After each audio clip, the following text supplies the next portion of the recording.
going to attack? February 6th. And what he does is he uses a combined land and gunboat attack. So what did he do by gunboats? He brought small gunboats into the Tennessee River and fired on them. And a little more than an hour, about 75 minutes, Grant and the Union forces captured Fort Henry. Only took them about 75 minutes. Why? It was indefensible, right? No defense there. Floods were going to hamper maybe both sides, but Grant had the advantage. Took him just a little more than an hour to take Fort Henry. Very little effort. During the battle, the Union lost 40 men. That would be casualties. That would be dead, wounded, or captured. Union lost 40. The Confederates lost 79. So casualties were fairly minimal, especially when we get into some of these numbers we're going to give you later on some of these battles.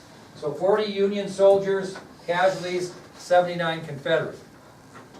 Well, after capturing Fort Henry, Grant took his 15,000 troops and marched 12 miles from Fort Henry to Fort Donelson. So after capturing Fort Henry, Grant and his 15,000 troops marched 12 miles from Fort Henry to Fort Donelson.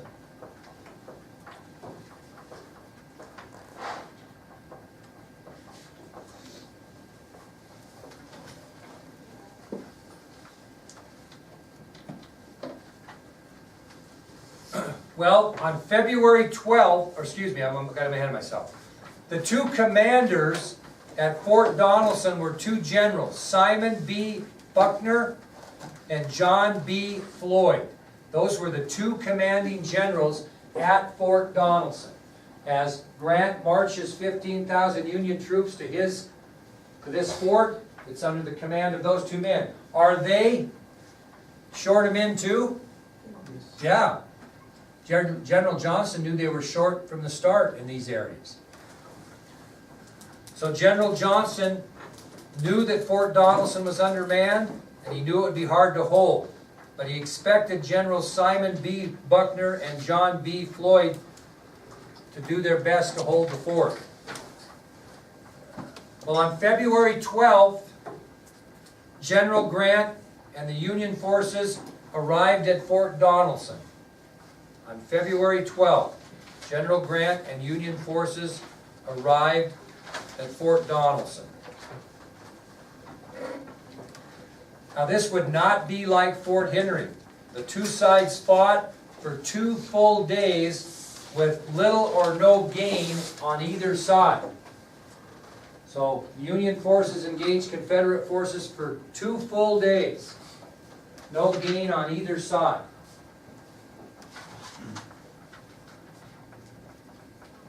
The second night, the weather turned bitter cold. And the men actually had to march all night long to keep from freezing. So it got so cold the night of February 14th that men on both sides had to march all night to keep from freezing. What happened to many of the soldiers that were wounded in the fighting the first 2 days? Froze to death. They froze to death because they obviously couldn't get up and stay warm. So many of the soldiers on both sides that were wounded in the fighting the first 2 days froze to death that night.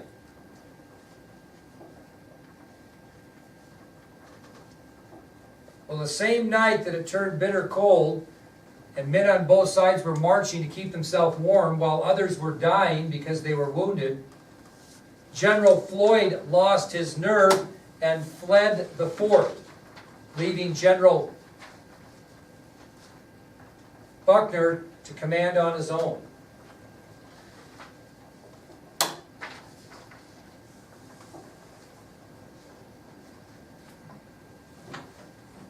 Now, why do you think Floyd lost his nerve? You're cool. No? Well, I don't even... Yeah. All right. Nice. You want to answer? I said lesson. Oh, really? Hi Beth, you're not messaging. Hi. Anyway, why did General Floyd lose his nerve? He had done something that General Buckner had not done prior to the Civil War. What do you think Floyd did that Buckner did not, that made him fearful and had him flee? Volunteered in 90 days. Well, you're close, although he's a Confederate, right? Yeah. So he didn't have a 90 day. So he fought. You're close though, so what did he do? Fought in the Mexican War. He actually served in the Union government. He wasn't a soldier, but he served in the government. And he thought if he was captured, what would happen to him? How? Same thing John Brown got. Treason and hung. So what happened is Floyd got paranoid and really panicked that second night thinking, my God, we're not going to be able to hold off here. And since I worked for the Union government prior to the Civil War, they're going to capture me, try me, and hang me for treason. And that's why he fled.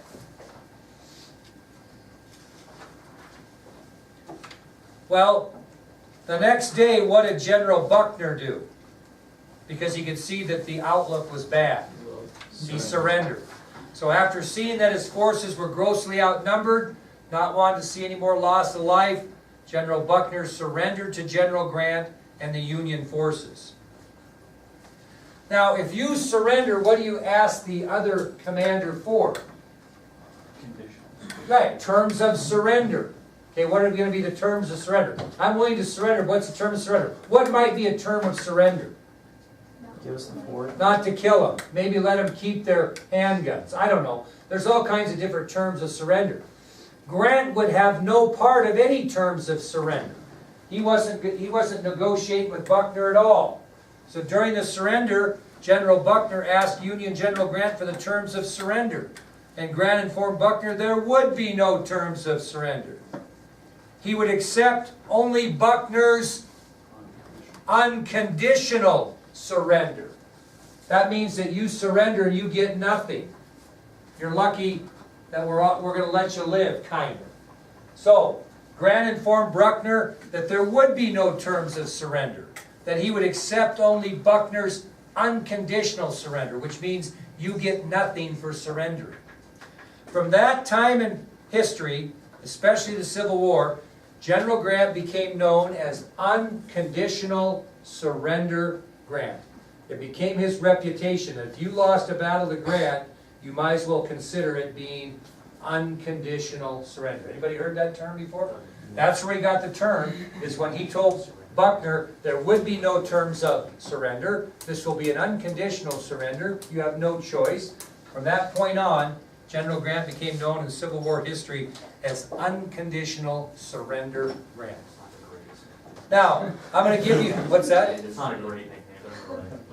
Unconditional surrender was not taking any crap, man.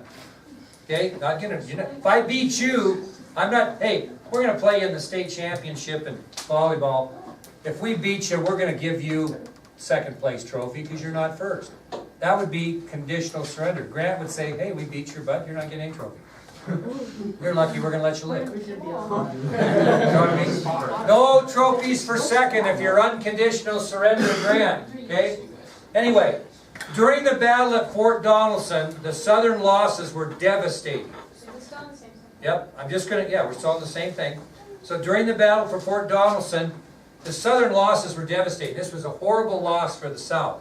And I'm going to give you 5 examples of why this was a devastating loss for the South.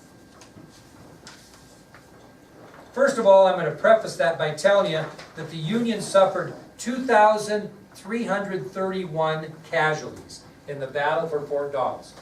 2,331 casualties. Okay? The Union suffered 2,331 casualties. That would be killed, wounded, or captured. Compare it to these 5 examples of what the South lost and why this was such a devastating loss. 1. 15,067 Confederate soldiers were either killed or wounded. 15,067 Confederate soldiers killed or wounded.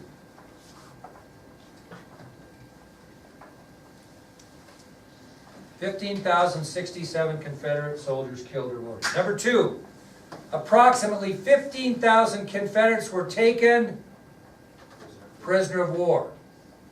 Approximately 15,000 Confederates were taken prisoner of war. So if you look at that, the casualties are over 30,000.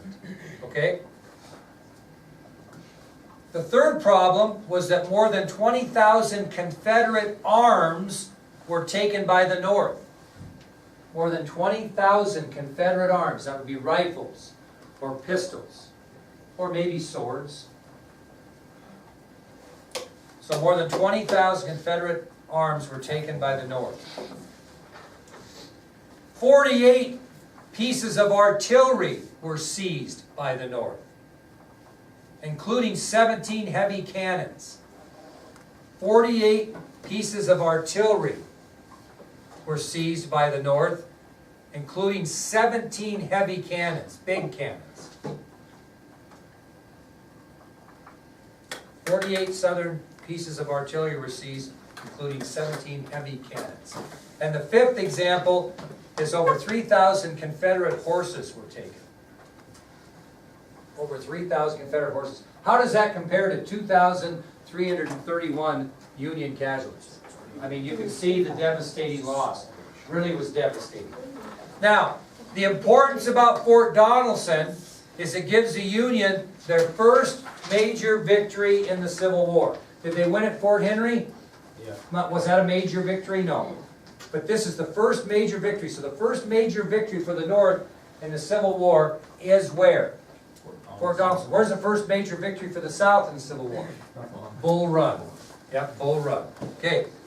Now, when the South lost Fort Donelson, this would eventually lead to that fatal splitting of the Confederacy. What's going to happen is eventually they're going to get control of the Mississippi River. Okay? But we're not done fighting in Tennessee. We're going to tell you about our next battle, which is the Battle of Bloody Shiloh. The Battle of Bloody Shiloh. And again, what theater are we fighting in? West. Okay. On April 6th of 1862, April 6th of 1862, Union soldiers were resting at Shiloh Chapel, located at Pittsburgh Landing, Tennessee. On April 6th, 1862, Union soldiers were resting at Shiloh Chapel. And that was located at Pittsburgh Landing, Tennessee. And what type of settlement do you think Pittsburgh Landing was? It wasn't a railroad center. When it says Pittsburgh Landing, what kind of a place might it be?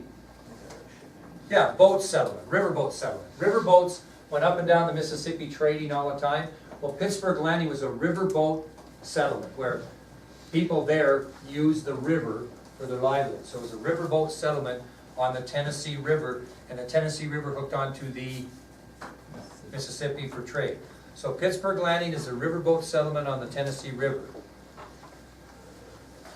Now, Confederate General Albert Johnston, we talked about before, he had his Confederate troops stationed about 24 miles from Pittsburgh Landing. So Confederate General Albert Johnston had his Confederate troops stationed about 24 miles from Pittsburgh Landing.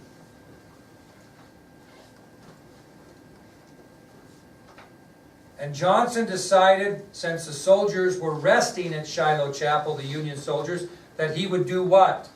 Rest. No, opposite. Attack. He would do a surprise attack upon the Union forces and General Grant. So General Johnston, Confederate General Johnston, stages a surprise attack against General Grant and the Union forces, and they fought furiously for 6 hours, and the South actually won the first day. So Albert Johnston and his Confederate soldiers surprise attack Grant and the Union at Shiloh Chapel. Both sides fight furiously for 6 hours, and the South wins the first day.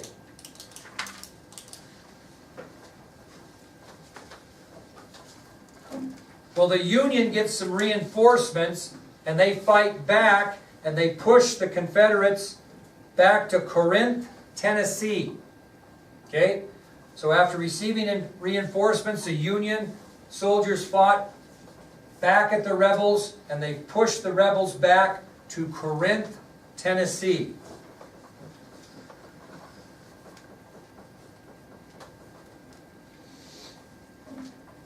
Now, during this battle of Bloody Shiloh, the casualties were horrible. 23,746 on both sides in a two-day battle. 23,746 casualties on both sides. 23,746.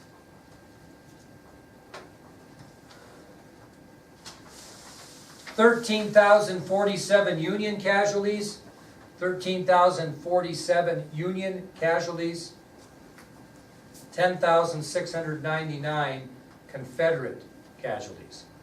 So the 23,746 casualties, 13,047 on the Union side, 10,699 on the Confederate side.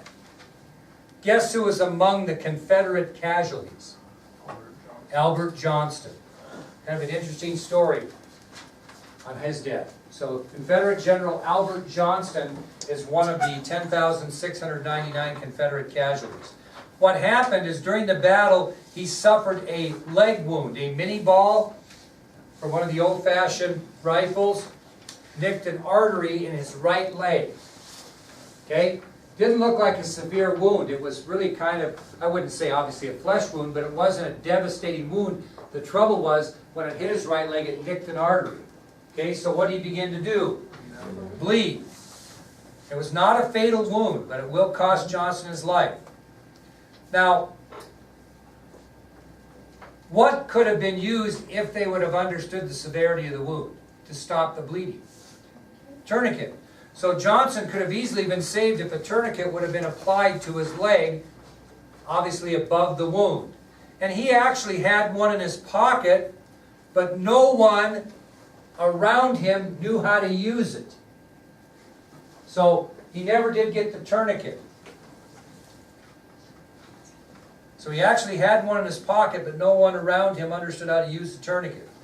You think he would have told them? Now, it's kind of interesting because these generals had their own personal physicians. What's this? We didn't really know how to spell it. Oh, tourniquet? Jesus, very easy. Just like a tournament. No. Tourniquet.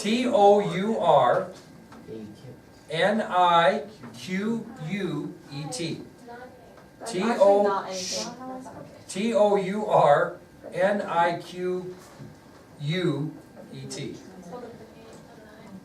Now, Johnston had a personal physician assigned to him, but Johnston ordered him to stay behind and treat some other wounded soldiers. And that physician was Dr. D.W. Yandell. So Johnston had a personal physician assigned to him, but he ordered his physician, Dr. D.W. Yandell, to stay behind to treat some wounded soldiers. Because he didn't know he was what?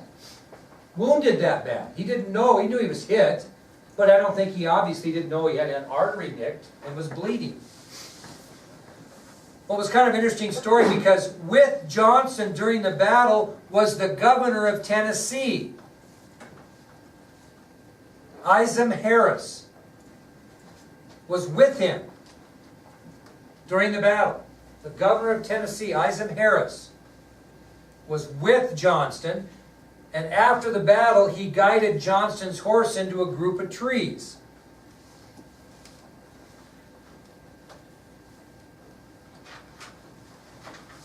Well, when Johnston arrived at the group of trees with his horse, Harris noticed that Johnston's boot was full of blood. And he examined him. He's no doctor, but he ran his hand up his leg or whatever, and he couldn't find a wound because this was a small wound. The problem was it hit an artery. Okay? So, Harris noticed that Johnston's boot was full of blood. He examined the general. He couldn't find a wound. So he simply poured him some brandy, and Albert Johnston promptly bled to death. Right there under the tree. True story. It's one of those wounds, you know, I'm getting off task here a little bit. You know, when Ronald Reagan was shot, in his assassination, he was shot by a small caliber bullet. They had a heck of a time finding his wound. The Secret Service guy patted him up and down in the limousine and couldn't find a wound. The only way he knew he was hit is he had foamy blood coming out of his mouth. And he first thought that he had broken the president's rib when he pushed him in the car and jumped on him. So it's not impossible to see a wound go undetected. That bullet in Reagan was very, very close to his heart and was lucky to survive. But Jerry Parr, the Secret Service agent, couldn't find a wound. Didn't even think he was hit until he saw blood coming out of his mouth. Then he thought he broke his rib when he pounced on him in the car. So you don't know. Another example. Well, the youngest survivor of the Battle of Shiloh was who? He wasn't? Why? Well, how did they get this story? Really? According, he has a point. According to a legend, the youngest survivor of the battle was 10-year-old Johnny Clem. What was his position supposedly in the battle? He was a drummer boy. Okay, because they always been in battle with drums and somebody held the flag. You'll notice in these battles you have a flag holder. If the flag holder gets shot and falls down, what does somebody do? Pick up the flag and start going with it. So, by legend, the youngest survivor of the Battle of Shiloh was 10-year-old Johnny Clem. He was a Confederate drummer in the battle, and he escaped the battle unharmed and was later nicknamed Johnny Shiloh for his bravery. According to Blake, that's not true. Oh, yeah. Not Blake. Or Blake. Blake might not think it's true either. Now, let's think about the Battle of Shiloh. You know what it accomplished? The only thing it accomplished? Death. That's it. Death. Here's what General Grant said about the battle scene. After the battle,